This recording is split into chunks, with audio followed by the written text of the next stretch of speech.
dia. Bom dia, manas. Bom dia. Tudo bem, gente, com vocês? Bom dia, bom dia. Como vocês estão? Nossa, a luz aqui tá horrível hoje, peraí.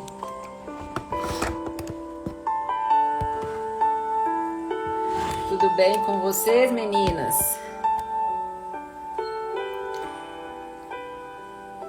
1º de dezembro, hein, gente? Como o ano voou. Misericórdia. Hoje vai ser pela graça, viu? Na raça pela graça, que eu estou o pó da rabiola. Por um determinado tempo, porque Deus é bom, né, gente? Daqui a pouco eu tô 100%. Bom dia, Jennifer. Oi, Thalita. Falei nos stories, hoje eu acordei, era quase 9 horas da manhã, 8h30, 8h40. Eu tomei a vacina ontem e o meu braço tá pesando tipo 100 quilos. E parece que me deu tipo um início de uma gripezinha assim, meu nariz tá meio ruim, minha garganta, minha cabeça tá desse tamanho. Então hoje a gente vai fazer um devocional mais rápido, mais curtinho. E vamos deixar o Espírito Santo conduzir. Bom dia, Kênia, bom dia, Fê. Mas eu não podia deixar de fazer esse momento, mesmo com a garganta assim, a cabeça doendo. E, como eu disse, é na raça e pela graça, né? É Deus que nos sustenta, é Ele que nos guarda, é Ele que nos cura, é Ele que nos protege. E tem uma passagem na Bíblia, se salvo engano, em Deuteronômio, que veneno nenhum, quando a gente ingerir, que praga nenhuma nos pegará, que mal nenhum nos sucederá, e que nem se algo venenoso a gente beber, nada irá nos acontecer. É basicamente isso. E a reação da vacina não vai acontecer nada, é só o mal-estar de hoje. E amanhã já tá tudo certo, ou hoje de tarde, ou hoje de noite. Mas a gente vai seguir aqui com a nossa palavra. Compartilhe a live com alguém que você acha que precisa dessa palavra. Hoje nós vamos falar, na verdade, todos os versículos. Quando eu leio e vou fazer o meu devocional sozinha, eu tenho ido um pouco diferente do que tá no livrinho, talvez pelas coisas que eu venho sentindo no meu coração, mas eu não quero deixar de ler a explicação do versículo. E hoje nós vamos meditar no Salmo 55. Se você estiver acompanhando com a sua Bíblia aí, nós vamos meditar no Salmo 55. Eu adoro ler Salmos, adoro ler Provérbios. Eu acho que são ensinamentos diários que a gente tem. E se a gente ler e tentar praticar um versículo desse por dia, eu acho que a gente cria uma rotina, a gente vai crescendo espiritualmente todos os dias, seguindo Salmos, seguindo Provérbios. Então hoje a gente vai meditar no Salmo 55. E aqui no livrinho a sugestão é do versículo 15 e o versículo 16. Mas eu quero me atentar a um outro versículo, mas antes eu quero ler para vocês aqui sobre o livrinho. Enquanto isso, prestem atenção e vai clicando no coraçãozinho aí para o Instagram entender que a live é relevante e avisar as pessoas que porventura não foram notificadas, por favor. Salmo 55:15 diz assim: a morte os assalte e vivos desçam à cova, porque há maldade nas suas moradas e no seu íntimo. Eu, porém, invocarei a Deus e o Senhor me salvará. Aqui o salmista Davi, ele estava lamentando uma traição ou uma decepção com um amigo dele. A gente vai ler o Salmo 55 todo e vocês vão entender que o salmista aqui, ele estava pedindo mesmo um consolo para Deus, uma ajuda. E muitas vezes nesse versículo, o salmista Davi, ele passa por confusões mentais. Uma hora ele deseja o mal, outra hora ele pede a misericórdia de Deus. E ele entende no final do capítulo 55 que ele é dependente totalmente de Deus. e que é Deus em que vai fazer de fato a justiça por essa traição do amigo. A Bíblia não diz que amigo é esse, mas há alguns estudos aí que era um guerreiro junto com ele, como se fosse um conselheiro fiel. E é isso que o Salmo 55 vai trazer sobre as decepções que a gente tem com pessoas, com as nossas amizades ou na nossa família. E o textinho diz assim, os lares desfeitos se tornaram um problema social número 1 dos Estados Unidos e pode acabar levando a população americana à destruição. E como o lar é o elemento basilar de toda a sociedade, como estes começam a se desfazer, a sociedade está a caminho de se desintegrar. Isso é uma ameaça ao estilo de vida americano. Não vemos as manchetes principais chamando a atenção para a situação, mas como cupins, isso está corroendo o coração e o cerne da estrutura desse país. E não só nos Estados Unidos, aqui porque o autor é americano. Já está mais do que na hora de que os supostos especialistas em casamentos, em família, em terapia familiar se voltarem para a Bíblia. Lemos reportagens sobre isso nos jornais e ouvimos pessoas dando aconselhamento nas rádios. Os psiquiatras estão com sua agenda lotada, mas em tudo isso, aquele que realizou o primeiro casamento no Jardim do Éden tem sido deixado de fora. Aqui eu entendi que essa explicação do autor tem muito a ver com a decepção e a destruição que o salmista Davi traz no Salmo 55. E ali não era um casamento de Davi com o amigo, mas é uma relação de tal confiança, uma relação de tal amor que existem hoje dentro das famílias e que isso tem se perdido ao longo do caminho. Eu, infelizmente, não venho de uma família amorosa. Eu venho de uma família já destruída desde sempre. Eu não tenho lembranças de infância da minha família unida, por exemplo. Numa mesa na hora do Natal, agora a gente está chegando na época do Natal, e é tempo que as pessoas se reúnem, é tempo que as pessoas gostam de ficar próximas, gostam de estar juntas. E eu não me recordo disso na minha infância, de ter passado por esse momento. E isso tem causado destruições nas famílias. Mas quando o salmista Davi vem fazer esse apelo a Deus, é como se tivesse quebrado ali uma barreira entre eles e não tivesse nenhum suporte para que pudesse ajudá-lo e falar, olha, Davi, é assim, perdoa seu amigo, ou falar para o amigo, oi, não faz assim com ele, não trai assim pelas costas, não fale mal, não age dessa forma, não desista do seu casamento, não desista dos seus pais. E é muito difícil falar de família quando não se tem uma família estruturada. Eu falei algumas vezes para vocês que hoje eu tento aprender o evangelho para que eu possa pregar dentro da minha família, dentro dos meus parentes. Quando a gente casa, a gente aprende que a nossa família se torna o nosso marido, mas que os outros parentes ainda são necessários que sejam alcançados. E como eu não tenho essa família estruturada, deixa eu dar um exemplo para eu tentar explicar para vocês como os lares são destruídos, e é o nosso papel enquanto conhecedores do evangelho, ou pelo menos aprendizes do evangelho como eu e você. Nós precisamos levar essa palavra para dentro de casa. A minha avó tem 7 filhos, salvo engano. Não existe um filho que conversa com todo mundo, entre os irmãos. Você imagina o desgosto que é para minha avó, a tristeza que é para minha avó ver um filho brigado entre eles. São 7. Os primos, eu só tenho contato com 2 primos. Sabe, é uma família completamente cada um por si e 0 por todos. E isso acontece não é só na minha família. A Laisa falou, nem eu tive essa família. E a gente não pode se culpar por isso, mas é a nossa missão, resgatar a nossa família. E quando eu entendo hoje sobre o evangelho, eu vejo que essa missão está nas minhas mãos. Está em fazer como o Davi vai fazer aqui, e é por onde a gente vai passar. No final de tudo, depositar isso e ter a certeza de que Deus pode mover. O primeiro que acorda, levanta a casa inteira.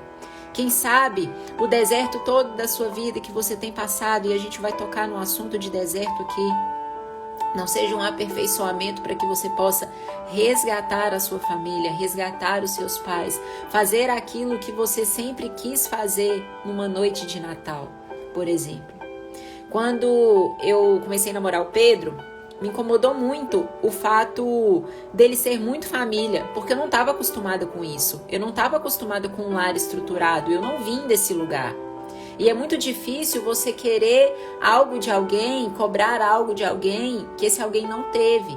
E aí, lá na família do Pedro, por exemplo, eles são tipo unha e carne, sabe? Eles são muito grudados, muito ligados. E isso me incomodou no início, eu não estava acostumada com isso. Só que ao mesmo tempo eu queria, porque eu não tinha aquilo. Mas me incomodava o fato, por exemplo, de ter que estar lá todo domingo, de ter sempre, de estar junto, de comemorar algo junto. Só que eu passei a perceber o quanto isso é importante, o quanto isso é bom. E principalmente quando existe uma falta em você disso, você quer sedenamente conviver com pessoas assim, você quer estar nesse ambiente. E eu sou muito grata a Deus por ter me dado uma segunda família unida. Mas isso não me afastou da minha, muito pelo contrário, tem me fortalecido, tem me edificado para que eu possa resgatar essas pessoas. E aí eu queria ler com vocês aqui o Salmo 55 e que a gente se atentasse a um versículo diferente da sugestão do livrinho. Olha só o que o Salmo... Gente, meu braço tá difícil até pra pegar a Bíblia, vocês não estão entendendo como tá doendo esse braço. Eu lembro quando eu botei prótese de silicone, há uns 10 anos atrás, a gente fica igual um dinossauro assim, né? Não pode levantar a mão nem nada, eu tô tipo assim. Aí, amanhã passa, diz que dói só 2 dias. O Salmo 55 diz assim, ó: Ó Deus, dá ouvidos à minha oração e não te escondas da minha súplica. Davi aqui tá implorando por uma atenção de Deus. Atende-me e ouve-me, estou perturbado e ando perplexo, por causa do clamor do inimigo e da opressão do ímpio, pois agem contra mim com maldade e me perseguem com furor. Aqui Davi vai falar da traição de um amigo ter dado as costas, de um amigo ter abandonado. E aí talvez hoje você possa fazer uma relação com a sua família. Quantos da sua família deram as costas para você ou entre eles mesmo? Sabe? Quantos da sua família se odeiam? Na minha família, todos os irmãos não conversam com ninguém. Todo mundo tem um rancor, uma dificuldade de perdoar. Meu coração dispara dentro de mim e o pavor da morte me domina. Temor e tremor me sobrevêm e o horror toma conta de mim. Por isso eu disse: ah, quem me dera ter asas como de pomba. Eu voaria e encontraria descanso. Vocês percebem que aqui Davi está cansado. Davi está cansado, às vezes, de lutar, de perseguir e ser apunhalado pelas costas. O versículo 7 diz assim: fugiria para longe e me esconderia no deserto. E logo me protegeria da fúria do vento e da tempestade. Senhor, confunde-os, frustra e o falam, pois vejo violência e conflito na cidade. Dia e noite andam ao seu redor em torno dos seus muros. Violência e maldade também estão no meio dela. E aqui ele vai contando várias mazelas, várias coisas ruins que estavam acontecendo. O salmo é grande, eu não vou ler tudo, mas eu quero que você se atente a esse versículo 7, que é o que eu quero entrar nessa manhã de hoje. Fugiria para longe e me esconderia no deserto. Gravem esse versículo. Fugiria para longe, esse é um desejo de Davi, aqui ao escrever o Salmo 55. Ele gostaria de ter asas, como de uma pomba, e voar para se esconder no deserto. Presta atenção nisso. E aí ele vai falando. Mas és tu, meu colega, meu companheiro e amigo chegado, em quem me apunhala pelas costas. E aqui ele vai contando. E no final, depois de ter chorado para Deus todas as suas angústias, todas as suas inquietações, suplicado a presença de Deus. E quando eu digo para você, se humilhe na presença de Deus, é de fato, tire toda a força do seu braço e deposite nos braços de Deus. No final, ele reconhece que ele depende de Deus e ele coloca assim no versículo 22, entrega tuas ansiedades ao Senhor e ele te dará sustentação. Nunca permitirá que seja abalado. Mas tu, ó Deus, o farás descer ao poço da perdição. Criminosos e traiçoeiros não viverão a metade dos seus dias, mas eu confiarei em ti. No versículo 16, ele diz que invocará o Senhor e o Senhor me salvará. Depois vocês leiam o Salmo 55 para vocês verem o quanto Davi está triste, está chateado, está com medo, mas ainda assim ele invoca ao Senhor, ele confia, porque ele sabe que o Senhor é fiel para cumprir as promessas e que não ia desamparar ele naquele momento. Mas eu quero que vocês se atentem ao versículo 7. fugiria para longe e me esconderia no deserto. O deserto, eu nunca fui ao deserto, mas eu já vi imagens, e eu imagino que o deserto não tenha um lugar para se esconder. Se a gente for parar para pensar no deserto, a imagem que eu tenho do deserto é um monte de areia, um sol escaldante e sem uma tenda, sem um lugar. Talvez exista uma sombra ou outra, mas o deserto que eu penso é um lugar amplo, grande, aonde você vai andar sem ninguém te perturbar. É basicamente isso, é como se Davi aqui estivesse querendo fugir para o deserto, porque no deserto não tem ninguém. Ninguém quer ir para o deserto. E aí, quando a gente fala de deserto na Bíblia, a gente vê quantas histórias e quantos homens, quantas mulheres foram para o deserto. Talvez você não tenha ido para o deserto físico, mas você esteja passando hoje na sua vida por algum deserto. E quando Davi me diz aqui que fugiria para o deserto, eu vejo o deserto como algo bom. E eu nunca tinha parado para pensar no deserto nessa perspectiva de Davi. Eu fugiria para longe, me esconderia no deserto, onde ninguém vai me incomodar. Mas a gente só vê o deserto como algo ruim. A gente só vê o deserto quando a gente está humilhado, quando a gente está pobre, quando a gente está doente, quando a gente perde tudo, quando a gente termina um casamento, quando a gente perde o amor dos nossos filhos, quando a gente é traído por um amigo. Aí você se coloca no deserto. Mas o deserto é um lugar de preparação. O deserto é um lugar de solidão de pessoas, mas de presença incansável de Deus. Davi queria fugir para o deserto porque sabia que lá ninguém ia apunhalar ele pelas costas e ele conseguiria ter a presença de Deus somente para ele. Ele não precisaria dividir a glória de Deus com ninguém, pedir para acabar com um amigo dele, não.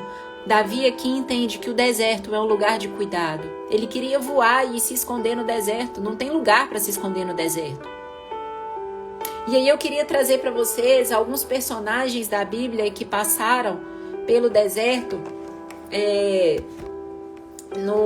No livro de Isaías, Isaías vai dizer algo sobre o deserto muito interessante que eu gosto. Basicamente o que é o deserto, né? Que deserto é esse que Davi queria se esconder, que Davi queria fugir para o deserto que nós, eu e você, não queremos passar, porque o deserto na nossa cabeça é desafio. O deserto para nós é o caminho estreito que a gente não quer passar, como a gente falou ontem. Mas pro profeta Isaías, ele diz assim, no capítulo 35. Desculpa, gente. No capítulo 35, Isaías diz assim: o deserto e a terra sedenta se alegrarão. Aqui não está dizendo que o deserto chorará. O deserto você vai se desesperar, no deserto você vai morrer.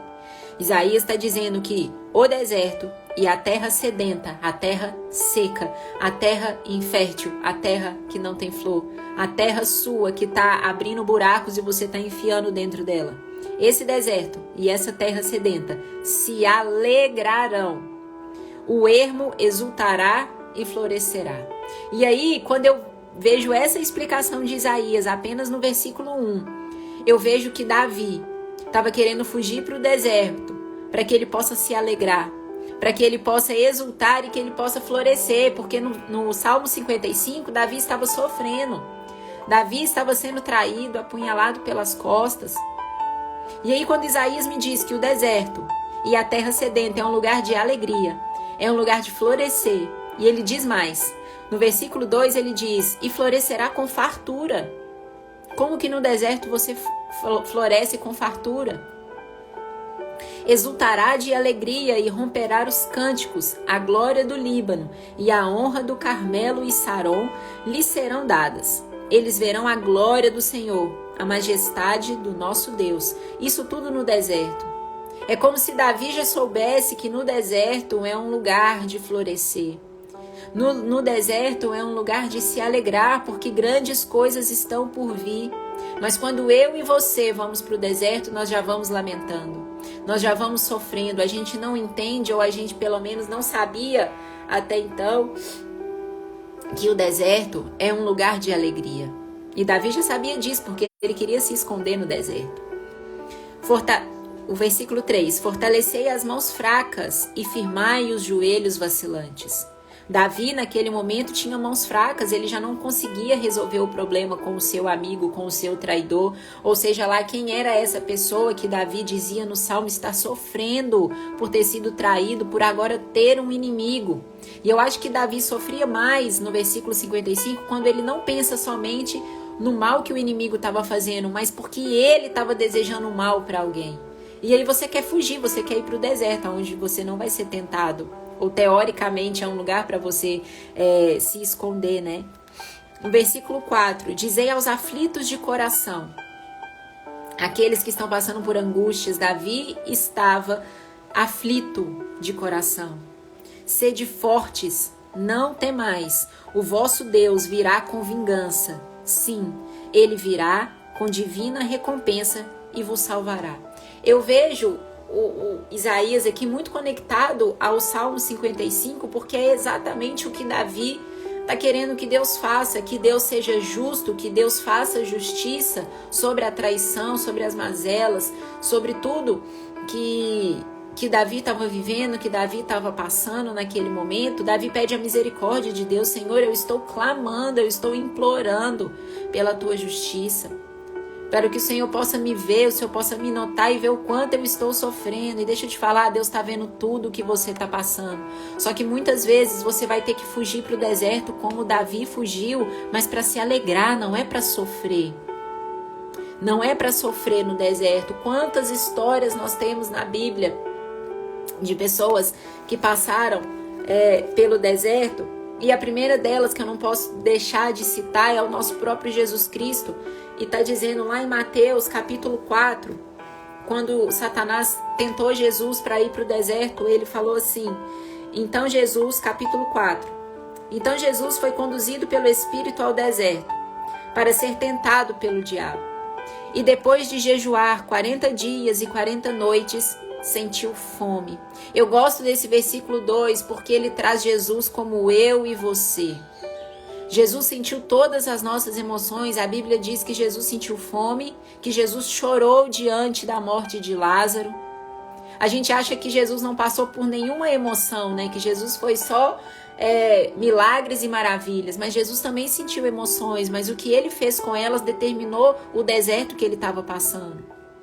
E é exatamente o deserto que Davi queria se esconder, era para se alegrar, era para ver o motivo de alegria.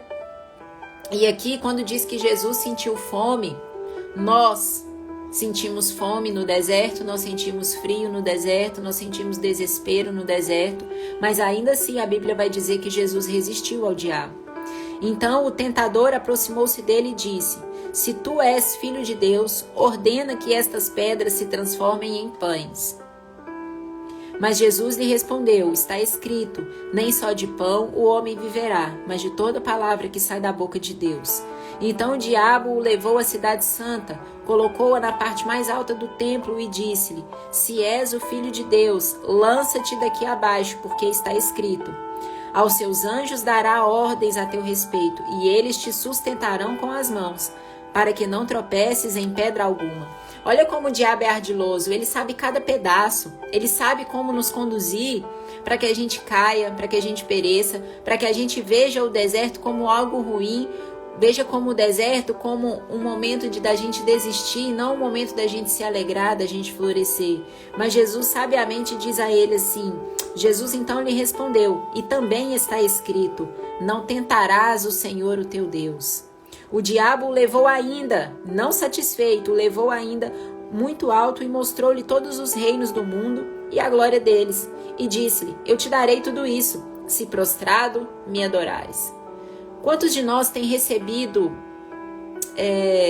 não é promessas, propostas? Quantos de nós têm recebido propostas diariamente para ganhar o mundo inteiro, para ganhar dinheiro, para restaurar, sei lá, alguma coisa na sua vida, para ganhar tal coisa? Nós somos tentados todos os dias a isso daqui, ó. Eu te darei tudo isso. Eu te darei o mundo. Quantas propostas tentadoras, quantas tentações aparecem ao longo do nosso caminho para que nós desviemos do caminho estreito e vamos para o caminho espaçoso, como a gente falou ontem. Mas Jesus lhe ordenou, vai-te, Satanás, pois está escrito, Ao Senhor teu Deus adorará, e só a ele prestará culto. Então o diabo o deixou, e vieram anjos e passaram a servi-lo. Aqui mostra que se Jesus foi tentado, por que é que você acha que você não será? E aqui mostra que nós devemos ser fortes, é por isso que a gente precisa se alinhar das Escrituras. Quando vier uma tentação, quando vier uma provação, quando vier uma tribulação, você tem que ter pelo menos um versículo da promessa de Deus na sua língua. Sabe, quando Jesus diz aqui que a gente não vai adorar outro que não seja Deus, não prestaremos culto, a gente volta lá naquela parte da idolatria, que só há um Deus e ele não divide glória com ninguém. Saiba que eu e você vamos passar pelo deserto, mas precisa ser com os olhos de Davi. Fugir para o deserto para se esconder, para que você possa se alegrar. O deserto é um tempo de preparação, é a escola de Deus. Ninguém recebe bênçãos, as janelas do céu não são abertas, como está escrito lá em Malaquias 2, ou Malaquias 9, acho que é 2:9, que Deus derramaria bênçãos, abriria as janelas dos céus e derramariam bênçãos que não caberiam nas suas mãos, você mal vai conseguir segurar, mas se você não estiver preparado para isso, Deus jamais vai fazer isso. Deus não é insensato, Deus não é burro, Deus não é doido. Deus não é homem para mentir. Se Ele te fez uma promessa, Ele vai cumprir, mas você precisa estar no deserto com os olhos se alegrando.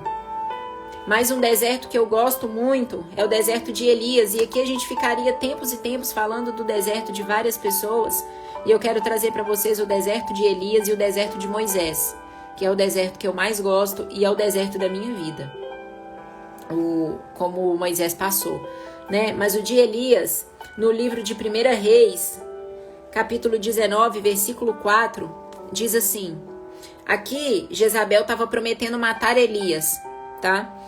E aí diz que, no versículo 4, mas ele entrou pelo deserto.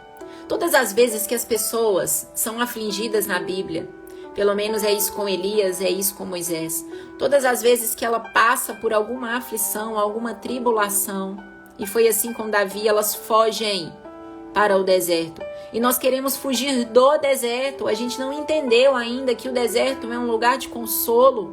A gente não entendeu ainda que o deserto é um lugar de aconchego. A gente quer fugir do deserto porque o deserto dói. E aqui Deus está mostrando que, ei, no deserto eu te amo muito mais. No deserto eu te valorizo. No deserto eu te preparo. No deserto eu te sustento. E aí diz que Elias entrou pelo deserto afora. Vamos colocar assim, caminho de um dia. Sentou-se debaixo de um arbusto e pediu para si a morte, dizendo, já basta, ó Senhor. Toma agora a minha vida, pois não sou melhor do que meus pais. Quantos de nós, quantas vezes eu e você declaramos morte pela nossa boca, dizendo que não aguentamos mais essa vida, que a gente já sofreu demais. Eu, por muitas vezes, nos anos em que eu sofria com candidíase, eu pedi a Deus que me levasse. E olha como eu estava sendo louca, porque era nesse deserto que Deus usaria a minha vida. Mas eu não tinha o conhecimento, e a Bíblia diz que o povo perece por falta de conhecimento, por falta da palavra. E aqui Elias, sofrendo com a perseguição de Jezabel, foge para o deserto. Foge para o deserto porque era um lugar onde ele acharia segurança. E nós corremos do deserto. E ele pede a Deus para que leve a vida dele, porque ele já não aguentava mais. E aí o versículo 5 diz, e deitado debaixo do arbusto, adormeceu, descansou. O deserto é um lugar de descanso. O deserto não é um lugar de luta. É um lugar para você adormecer, descansar. Então o anjo o tocou e lhe disse, levanta-te e come. Deus te supre em meio ao deserto. Você não passa sede, você não passa fome, você até sente como Jesus sentiu fome. Mas Deus providencia o que você precisa para passar pelo deserto e ficar cada vez mais forte. Elias olhou e à sua cabeceira havia um pão assado nas brasas e uma vasilha de água. Tendo comido e bebido, voltou a se deitar. Elias não queria sair do deserto, ali estava bom. Ele não tinha perseguição, ele estava ganhando água e pão. Estava deitado debaixo de um arbusto, na sombra, de boa, descansando. E o anjo do Senhor veio de novo. Veio pela segunda vez, a Bíblia diz no versículo 7. Tocou-lhe, deu um cutucão nele. Acorda, Elias. E ele diz assim, levanta-te e come, porque a viagem será muito longa. O anjo traz de novo para Elias mais água e mais comida e diz para ele: se fortaleça, porque você não vai ficar no deserto para sempre. Eu tenho uma missão para você. Isso é Deus mandando um recado para mim e para você, se você hoje está no deserto. Pois se alimente no deserto, floresça, como diz Isaías, veja com motivo de alegria, porque a viagem que Deus tem para você é muito longa. As promessas que Deus tem para mim e para você são muito grandes. E nós precisamos estar fortalecidos. Quando eu vejo a história de Moisés, para a gente ir caminhando para o fim, Moisés, quando matou o egípcio, não sei se você sabe da história de Moisés, mas Moisés foi meio que adotado por uma egípcia lá, né, a princesa, sei lá. Peraí. Moisés cresce no palácio, sendo amamentado pela sua mãe, graças à sua irmã Miriam, que é uma mulher que foi muito sábia, né? Uma menina na época foi muito sábia em achar uma mãe leiteira para Moisés, a própria mãe. E Moisés cresce ali, e Moisés tinha um senso de justiça, Moisés tinha um senso da família materna dele, e Moisés mata um egípcio. Quando Moisés mata o egípcio, eu nunca matei alguém, mas eu imagino que a pessoa que mata alguém e logo se arrepende, ou mata, sei lá por qual motivo, a pessoa quer fugir. Quando a gente faz algo errado, a gente quer se esconder, a gente quer correr, a gente quer voar como pombas e fugir. E foi o que Moisés fez. Moisés, quando mata o egípcio, ele foge para o deserto. Mais uma vez, mais uma história, passando por aflição, por medo, por angústia, fugindo para o deserto. O mesmo deserto que eu e você não queremos passar. Pela mesma aflição que eu e você não queremos passar. Moisés então foge para o deserto e fica no deserto um tempo, foragido, escondido. E é nesse deserto que Moisés vem sendo preparado. E aí Moisés fica no deserto, X tempo. E aí vem um recado de Deus. Falei: Moisés, volta, porque você vai resgatar o povo de Israel. E aí quando Moisés passou o tempo dele no deserto, nesse tempo Moisés no deserto, ele aprendeu a cultivar, a cuidar de cabras, a cuidar de bicho, para ele poder sobreviver. Ele estava sozinho. E aí Deus dá a ordem para Moisés voltar, porque ele tinha a missão de resgatar o povo. Quando Moisés volta para resgatar o povo, para onde que ele leva o povo? Moisés leva o povo de novo para o deserto, porque é no momento do aprendizado, do primeiro deserto, é que você vai poder salvar alguém do deserto.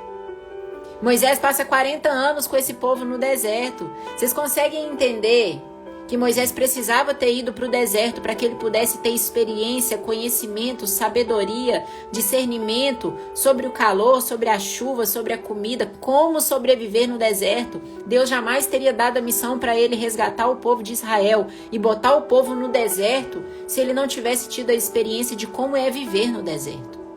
Deus não vai colocar uma responsabilidade na sua mão, a qual você não sabe como passar.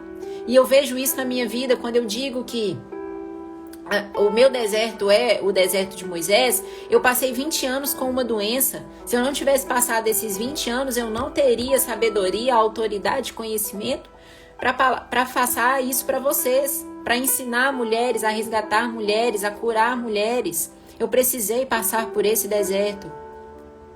E Moisés aprendeu no deserto como ele viveria. E aí ele foi lá, trouxe a galera de volta para o deserto, até chegar na tal da terra prometida.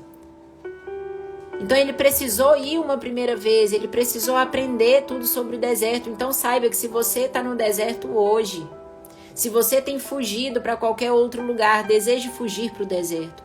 Deseje ser aperfeiçoada por Deus, deixa Deus te moldar, deixa Deus arrancar tudo aquilo que você acha que sabe. Tudo aquilo que você um dia te disseram e não é uma verdade, a verdade é o Evangelho. Jesus diz que é Ele a verdade, o caminho e a vida.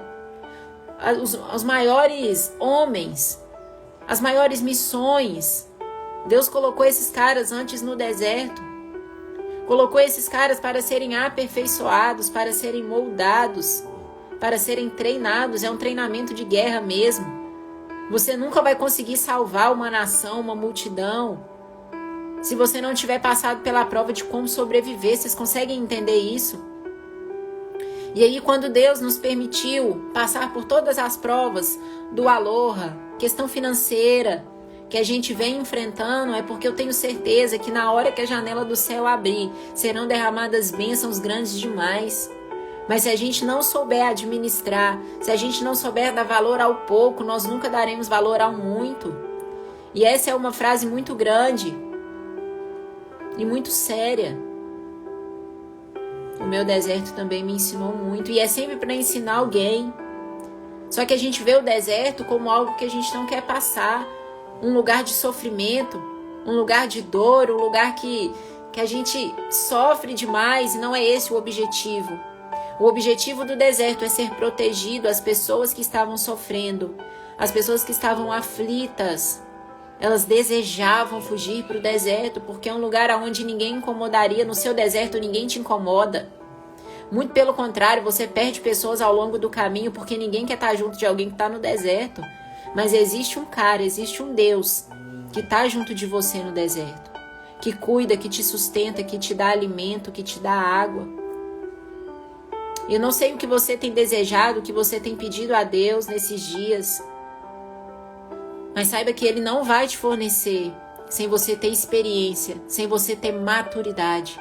E o deserto é um tempo de crescermos, é um tempo de florescer. E deixa eu te falar, no deserto, não sei se você sabe, a única planta que cresce no deserto maravilhosamente e não morre é o cacto. E talvez você hoje seja um cacto espinhoso. As pessoas chegam perto de você e se espinham, tomam furadas. Talvez hoje você esteja espinhosa, arisca, mas ainda assim um cacto floresce e vive no deserto. Você não está desperdiçada, você não morreu, seus sonhos não morreram. Que você possa florescer, dar frutos, e que você possa confiar em que todas essas pessoas que passaram pelo deserto, Deus confiou a elas uma missão muito importante. Esteja disponível a passar pelo deserto, a passar pelo caminho estreito. Esteja disponível como todas essas pessoas. Principalmente se apegue a esse Salmo 55 nessa manhã. Davi estava triste, desesperado, chateado e pediu para ser como uma pomba e fugir para o deserto. E no deserto nós somos sim aperfeiçoados. É onde Deus arranca toda a nossa casca. É onde Deus vê realmente quem nós somos. Na verdade, Ele sonda o nosso coração e Ele sabe. Nós é quem tomamos conhecimento de quem verdadeiramente nós somos no deserto. O que realmente faz sentido para nós. O que realmente a gente dá valor. E talvez, voltando ao início do devocional, a sua família, talvez hoje você não esteja passando pelo deserto, mas alguém da sua família tá. Alguém da sua família está desejoso por florescer de novo. Alguém da sua família está morrendo de angústia, de aflição, de solidão. E a gente não pode esquecer, como diz o finalzinho do devocional aqui, diz assim: aquele que realizou o primeiro casamento no jardim do Éden tem sido deixado de fora da festa. Chame Deus para fazer a festa no deserto com você. Faça esse convite para Ele, é tudo que Ele espera de mim e de você. E é isso a palavra que eu tinha para trazer para vocês hoje. Espero que tenha edificado a sua vida, edificado a sua manhã. Hoje nós entramos no último mês do ano e outro dia a gente fez um devocional sobre ação de graças. O quanto no mês de dezembro a gente fica amoroso, generoso, bondoso. A gente quer comprar presente para todo mundo, a gente quer agradar a todo mundo. Mas será que nós estamos agradando a Deus nesses dias? Nesses últimos dias? Será que nesse mês de dezembro nós vamos querer mais fazer mais para os outros e menos para Deus, como a gente fez o ano inteiro? Reflita sobre isso. Dezembro é sempre um mês de introspecção, pelo menos até o Natal, e aí a gente esquece de todas as bondades que a gente fez e vai pirar numa noite de Réveillon. Ou então você vai fazer um livro de promessas, porque 2022 você vai ser diferente. Se você não pegar todas essas coisas que você quer ser diferente e se permitir colocá-las lá dentro do deserto, de nada vai adiantar. E é isso. Uma ótima quarta-feira para mim e para você.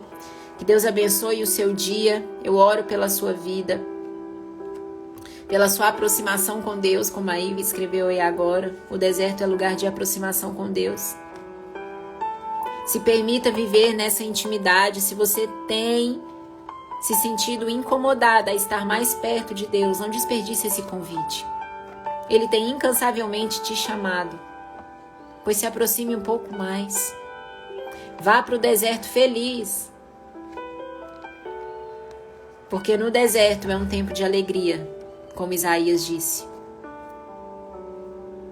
Em nome de Jesus, que a nossa quarta-feira seja abençoada, seja poderosa. Você seja sarada nesse dia de hoje. Que o amor de Deus te alcance, que você se permita ser alcançado, porque está aí disponível para mim e para você. Amanhã estamos de volta, sem dor de cabeça, em nome de Jesus.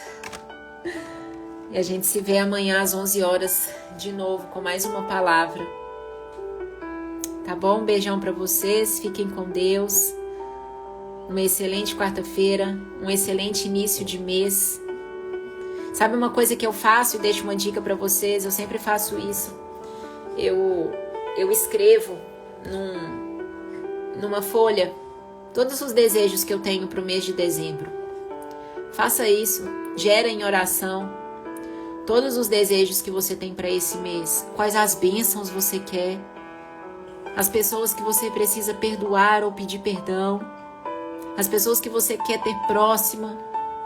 Escreva num papel e gere em oração isso o mês inteiro para Deus. Tá bom? Um beijão para vocês, fiquem com Deus. Até amanhã, eu espero vocês, hein? Tchau. E lembrando, as lives ficam salvas no YouTube, tá bom? Se você não assistiu tudo ou se você quer mandar para alguém. Tchau.